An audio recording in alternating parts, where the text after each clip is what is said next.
વિદ્યાર્થી મિત્રોને નમસ્કાર। આજે આપણે સામાજિક વિજ્ઞાન વિષયમાં 16મા પાઠમાં બાકી છે ત્યાંથી શીખીશું। આપણે જાણવા જેવું પર આવ્યા છે।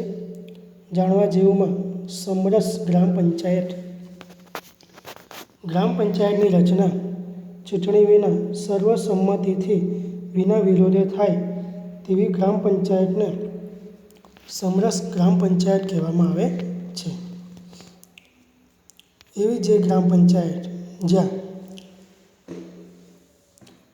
સર્વની સંમતિથી કોઈપણ વિરોધ વગર જે ગ્રામ પંચાયતની ચૂંટણી થાય તેને સમરસ ગ્રામ પંચાયત કહેવામાં આવે છે। ગામમાં સહકાર, સુમેળ અને સંવાદિતા જળવાઈ રહે તે રીતે સ્થાનિક પ્રજા વિકાસમાં ભાગ લે તે હેતુથી ગુજરાત રાજ્યમાં ઓક્ટોબર 2001માં પંચાયતગ્રામ ગૃહ નિર્માણ અને ગ્રામ વિકાસ વિભાગ દ્વારા આ યોજના અમલમાં મૂકવામાં આવી છે। આ યોજના અમલમાં ક્યારે મૂકવામાં આવેલી છે તો ઓક્ટોબર 2001માં। ગ્રામ પંચાયતની ચૂંટણી બિનહરીફ થાય તો સરકાર દ્વારા ગામના વિકાસ માટે ખાસ અનુદાન ફાળવવામાં આવે છે। ગ્રામ પંચાયતની ચૂંટણી બિનહરીફ થાય તો સરકાર દ્વારા ગામના વિકાસ માટે ખાસ અનુદાન પણ આપવામાં આવે છે। આ અનુદાનનો ઉપયોગ ગ્રામ સભા નક્કી કરે તે મુજબના વિકાસના કામો માટે કરવામાં આવે છે। જો ગ્રામ પંચાયત મહિલા સમરસ બને એટલે કે સરપંચ સહિત તમામ સભ્યો મહિલાઓ બિનહરીફ ચૂંટાય તો ખાસ અનુદાન ફાળવવામાં આવે છે। જો ધારો કે ગ્રામ પંચાયત મહિલા સમરસ બને એટલે કે સરપંચ સહિત તમામ સભ્યો બધા જ મહિલાઓ હોય તે પણ બિનહરીફ ચૂંટાય તો ખાસ અનુદાન સરકાર દ્વારા ફાળવવામાં આવે છે। પ્રથમ વખત, બીજી વખત, ત્રીજી વખત અને સતત ચોથી વખત સમરસ ગ્રામ પંચાયત થાય તો વિકાસના કામો માટે વિશેષ અનુદાન સરકાર ફાળવે છે। ગ્રામ પંચાયતની ચૂંટણીઓના કારણે ગામમાં મનદુખ ન થાય, વેરઝેર ન સર્જાય તે માટે સરકાર દ્વારા આ યોજના જાહેર કરવામાં આવેલી છે। આ સમરસ ગ્રામ પંચાયતનો ટોપિકને ખાસ અંડરલાઇન કરી લેવું, ટૂંકમાં પૂછી શકાય। હવે પછીનો આપણો ટોપિક છે તાલુકા પંચાયત। સ્થાનિક સરકારમાં ગ્રામ પંચાયત પછીનું બીજું સ્તર તાલુકા પંચાયત છે। સ્થાનિક સરકારમાં ગ્રામ પંચાયત પછીનું બીજું સ્તર કયું છે તો તાલુકા પંચાયત। એની રચના વિશે જોઈએ। તાલુકા પંચાયતની બેઠકો તાલુકાની વસ્તીના પ્રમાણે નક્કી થાય છે। તાલુકા પંચાયતની બેઠકો શાના આધારે નક્કી થાય તો વસ્તીના આધારે। તાલુકા પંચાયતમાં ઓછામાં ઓછા 16 અને વધુમાં વધુ 32 સભ્યો ચૂંટાયેલા હોય છે। તાલુકા પંચાયતમાં ઓછામાં ઓછા 16 અને વધુમાં વધુ 32 સભ્યો ચૂંટાયેલા હોય છે। એ પણ અંડરલાઇન કરજો। જેમાં મહિલાઓ માટે 50% અનામત બેઠકો અનામત રાખવામાં આવે છે। એ પણ અંડરલાઇન કરજો। આ બેઠકના મતદારો તાલુકા પંચાયતના સભ્યોને ચૂંટે છે। આ ચૂંટાયેલા સભ્યોમાંથી બહુમતીથી તાલુકા પંચાયતના પ્રમુખ અને ઉપપ્રમુખની વરણી થાય છે। તેમજ આ ચૂંટાયેલા સભ્યોમાંથી જ કારોબારી સમિતિ, સામાજિક ન્યાય સમિતિ વગેરે સમિતિઓની રચના કરવામાં આવે છે। હવે તાલુકા પંચાયતનો વહીવટ વિશે જોઈએ। તાલુકા પંચાયતના વહીવટી વડાને તાલુકા વિકાસ અધિકારી કહેવામાં આવે છે, જેને અંગ્રેજીમાં તાલુકા ડેવલપમેન્ટ ઓફિસર કહેવાય છે અને એનું ટૂંકું નામ છે TDO। તાલુકા વિકાસ અધિકારીનું અંગ્રેજીમાં ટૂંકું નામ શું છે તો TDO, આખું નામ તાલુકા ડેવલપમેન્ટ ઓફિસર અંડરલાઇન કરજો। તેમની નિમણૂક રાજ્ય સરકાર કરે છે। તે તાલુકા પંચાયતના ઠરાવોનો અમલ કરાવે છે। તાલુકા પંચાયતના તમામ કર્મચારીઓ પર દેખરેખ પણ રાખે છે।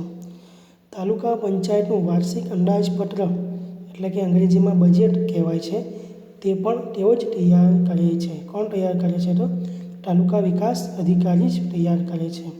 આ પેરેગ્રાફને પણ અંડરલાઇન કરી લેવું। હવે આપણે એનો તાલુકા પંચાયતના કાર્ય વિશે જોઈએ. તાલુકામાં સ્વાસ્થ્ય અને આરોગ્ય વિષયક સેવાઓ પૂરી પાડવી, રોગચાળા નિયંત્રણની કામગીરી કરવી, ગ્રામ્ય માર્ગો બનાવવા તથા જાળવણી કરવી, પ્રાથમિક શાળાઓની સ્થાપના અને સંચાલન કરવું, તાલુકા કક્ષાએ ખેતીવાડી સુધારણા અને આયોજન કરવું, સ્ત્રી કલ્યાણ, યુવક પ્રવૃત્તિઓ, સામાજિક વિકાસ અને સહાય પૂરી પાડવી, પૂર, આગ, અકસ્માત વગેરે આકસ્મિક સંજોગોમાં મદદ કરવી. આ બધા કાર્યો તાલુકા પંચાયત કરે છે. તાલુકા પંચાયતના કાર્યોને પણ અંડરલાઇન કરી લેવું. નીચે જાણવા જેવુંમાં જોઈએ. તીર્થગ્રામ યોજના. તીર્થગ્રામ યોજનામાં ગુજરાતમાં તીર્થગ્રામ યોજનાની શરૂઆત 21મી જુલાઈ 2004થી 5થી અમલમાં આવી છે.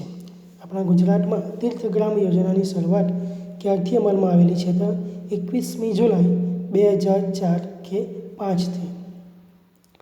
આ યોજનામાં પસંદ થયેલ ગામને અનુદાન રાજ્ય સરકાર ફાળવે છે. આ યોજનામાં જે ગામ પસંદ પામેલું હોય તેને અનુદાન રાજ્ય સરકાર ફાળવે છે. જે માટે આ બધા નિયમો પાળવાના હોય તો જ તેમને તીર્થગ્રામ યોજનાની મળે છે. જેવા કે છેલ્લા 5 વર્ષમાં ગામમાં કોઈપણ પ્રકારનો ગુનો નોંધાયેલો ન હોવો જોઈએ. બીજું, માદક કે કેફી દ્રવ્યનું ઉત્પાદન, વેચાણ કે સેવન થતું પણ ન હોવું જોઈએ. ત્રીજું, ગામમાં સ્વચ્છતા જળવાવી જોઈએ. ચોથું, કન્યા કેળવણીનો ઊંચો દર અને અપવ્યયનો નીચો દર હોવો જોઈએ.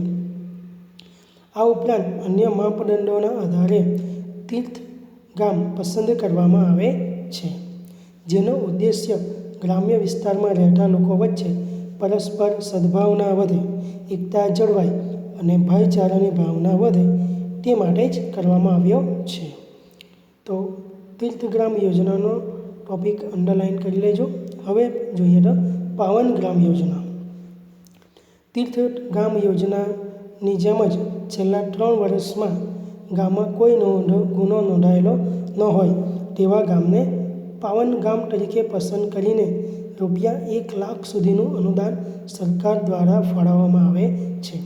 જે રીતે આપણે તીર્થગ્રામમાં 5 વર્ષમાં કોઈ ગુનો નોંધાયેલો હોય તે રીતે પાવનગ્રામ યોજનામાં છેલ્લા 3 વર્ષમાં કોઈપણ ગામમાં ગુનો નોંધાયેલો ન હોય તો તેવા ગામને પાવનગામ તરીકે પસંદ કરવામાં આવે અને તેમને ₹1 લાખ સુધીનું અનુદાન સરકાર દ્વારા ફાળવવામાં આવે છે. તો આ પાવનગામ યોજનાને પણ અંડરલાઇન કરી લેવું. હવે પછીનો આપણો ટોપિક છે જિલ્લા પંચાયત. સ્થાનિક સરકારનું ત્રીજું સ્તર જિલ્લા પંચાયત છે. સ્થાનિક સરકારનું ત્રીજું સ્તર એટલે કયું? તો જિલ્લા પંચાયત. ત્રિસ્તરીય પંચાયતમાં સૌથી ઉપરનું સ્તર. ત્રિસ્તરીય પંચાયતમાં સૌથી ઉપરનું સ્તર એટલે જિલ્લા પંચાયત. અંડરલાઇન કરજો. એની રચના વિશે જોઈએ. જિલ્લા પંચાયતની સભ્ય સંખ્યા ઓછામાં ઓછી 32 અને વધુમાં વધુ 52 હોય છે. જિલ્લા પંચાયતની સભ્ય સંખ્યા ઓછામાં ઓછી કેટલી હોય? 32 અને વધારેમાં વધારે 52 હોય છે.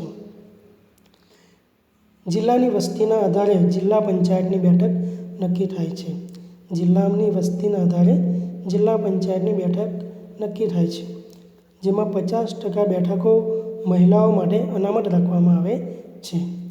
જે તે બેઠક વિસ્તારના મતદારો પોતાના સભ્યોને ચૂંટે છે. આ ચૂંટાયેલા સભ્યો બહુમતીથી પ્રમુખ અને ઉપપ્રમુખને ચૂંટે છે. જે ચૂંટાયેલા સભ્યો હોય તે જ બહુમતીથી પ્રમુખ અને ઉપપ્રમુખને ચૂંટે છે. તેમજ આ ચૂંટાયેલા સભ્યોમાંથી કારોબારી સમિતિ, સામાજિક ન્યાય સમિતિ, શિક્ષણ સમિતિ, બાંધકામ સમિતિ, આરોગ્ય સમિતિ વગેરે સમિતિઓની રચના પણ કરવામાં આવે છે. જિલ્લા પંચાયતની મુદત 5 વર્ષની હોય છે. જિલ્લા પંચાયતની મુદત કેટલા વર્ષની હોય? 5 વર્ષની હોય છે. તો એ આખો અંડરલાઇન કરી લેજો ટોપિક પેરેગ્રાફને. જિલ્લા પંચાયતનો વહીવટ વિશે જોઈએ. જિલ્લા પંચાયતના વહીવટી વડાને જિલ્લા વિકાસ અધિકારી કહેવામાં આવે છે, જેને અંગ્રેજીમાં ડિસ્ટ્રિક્ટ ડેવલપમેન્ટ ઓફિસર કહેવાય છે. જેનું ટૂંકું નામ છે DDO. જિલ્લા વિકાસ અધિકારીને આપણે DDO તરીકે પણ ઓળખવામાં આવે છે, એટલે કે ડિસ્ટ્રિક્ટ ડેવલપમેન્ટ ઓફિસર. એ પણ અંડરલાઇન કરી લેજો. તેમની નિમણૂક રાજ્ય સરકાર કરે છે. જિલ્લા વિકાસ અધિકારીની નિમણૂક કોણ કરે છે? તો રાજ્ય સરકાર. રાજ્ય સરકારની યોજનાઓનું સંકલન અને અમલ જિલ્લા પંચાયત કરે છે. તો આ પણ અંડરલાઇન કરજો. હવે એના જિલ્લા પંચાયતના કાર્યો વિશે જોઈએ. જિલ્લા પંચાયત, ગ્રામ પંચાયત અને તાલુકા પંચાયતની પ્રવૃત્તિઓનું નિયંત્રણ અને સહાયનું કાર્ય કરે છે.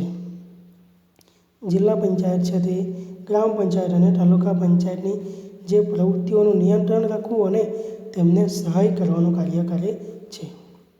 રાજ્ય સરકારની મહેસૂલ, શિક્ષણ, સહકાર, સિંચાઈ, પશુસંવર્ધન, કૃષિ વગેરે પ્રવૃત્તિઓનું જિલ્લા કક્ષાએ સંચાલન અને નિયંત્રણ કરે છે. એ પણ અંડરલાઇન કરી લેજો. જિલ્લા આરોગ્ય અધિકારી, જિલ્લા પ્રાથમિક શિક્ષણ અધિકારી, જિલ્લા ખેતીવાડી અધિકારી, જિલ્લા સમાજ કલ્યાણ અધિકારી, નાયબ કાર્યપાલક ઇજનેર વગેરે અધિકારીઓ જિલ્લા પંચાયતના કાર્યો સંભાળે છે. જિલ્લા પંચાયતના અલગ અલગ વિભાગના અલગ અલગ અધિકારીઓ કાર્યો સંભાળે. જેમ કે આરોગ્યનો જે વિભાગ હોય તે જિલ્લા આરોગ્ય અધિકારીઓ કરે છે. શિક્ષણમાં જિલ્લા પ્રાથમિક શિક્ષણ અધિકારી, ખેતીવાડીમાં જિલ્લા ખેતીવાડી અધિકારી હોય, સમાજ કલ્યાણ માટે જિલ્લા સમાજ કલ્યાણ અધિકારી હોય, અને જે બાંધકામો બાંધવા માટે નાયબ કાર્યપાલક ઇજનેર વગેરે અધિકારીઓ હોય છે, જે જિલ્લા પંચાયતના કાર્યો સંભાળે છે. એ પણ અંડરલાઇન કરી લેવું. સામાજિક ન્યાય સમિતિ, ઉપર ચિત્રમાં જુઓ તો સામાજિક ન્યાય સમિતિનું ચિત્ર દર્શાવ્યું છે. જ્યારે પણ કોઈપણ ગામમાં લોકોને કોઈ ન્યાય આપવાનો હોય તો તે ત્યારે આ રીતની સભા ભરાય છે, જેને સામાજિક ન્યાય સમિતિ કહેવાય છે. સમાજના નબળા વર્ગોને શિક્ષણ, સ્વાસ્થ્ય અને સામાજિક આર્થિક સગવડ મળી રહે તેવી યોજનાઓ ઘડવી અને તેનો અમલ કરાવવાનું કામ સામાજિક ન્યાય સમિતિનું છે. અંડરલાઇન કરજો. તાલુકા પંચાયત અને જિલ્લા પંચાયત કક્ષાએ આ સમિતિ 5 સભ્યોની બનેલી હોય છે. તાલુકા પંચાયત અને જિલ્લા પંચાયત કક્ષાએ આ સમિતિ કેટલા સભ્યોની બનેલી હોય? તો 5 સભ્યોની.